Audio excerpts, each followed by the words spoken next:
এটা একটা ইংরেজি শব্দ। এখানে দুটো শব্দ দিয়ে একটা শব্দ তৈরি হয়েছে।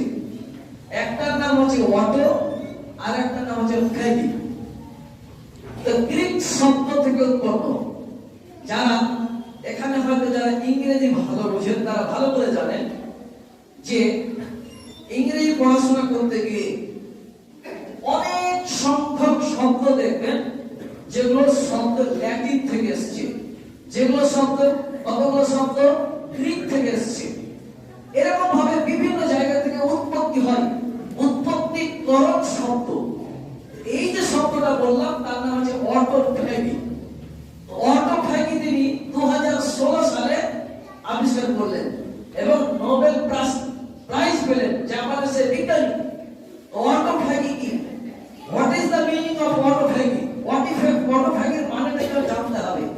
অটো মিন্স হচ্ছে নিজে, আর ফ্যাগি মানে খাওয়া, যে নিজেকে খেয়ে নেয়। এটা আবিষ্কার করলেন।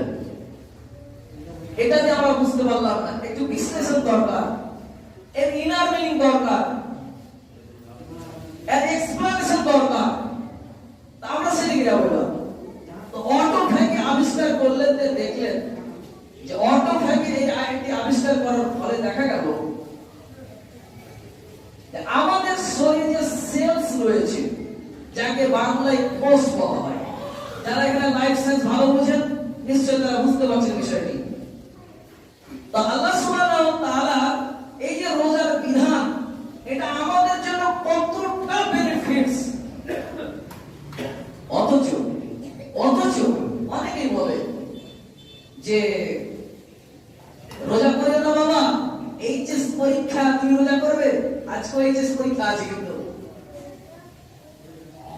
রোজা করে না। ভাই, পরীক্ষা ভালো দিতে গেলে রোজার নিষেধ করি আমরা করতে, পড়াশোনা ভালো করতে গেলে আমরা রোজা করতে নিষেধ করি। কিন্তু যারা অমুসলিম, নন মুসলিম, বড় বড় সায়েন্টিস্ট, তারা গবেষণা করছে যে নেকি নেওয়ার জন্য হাজার হাজার পথ ছিল। ইসলাম গরিব দুঃখীদের পাশে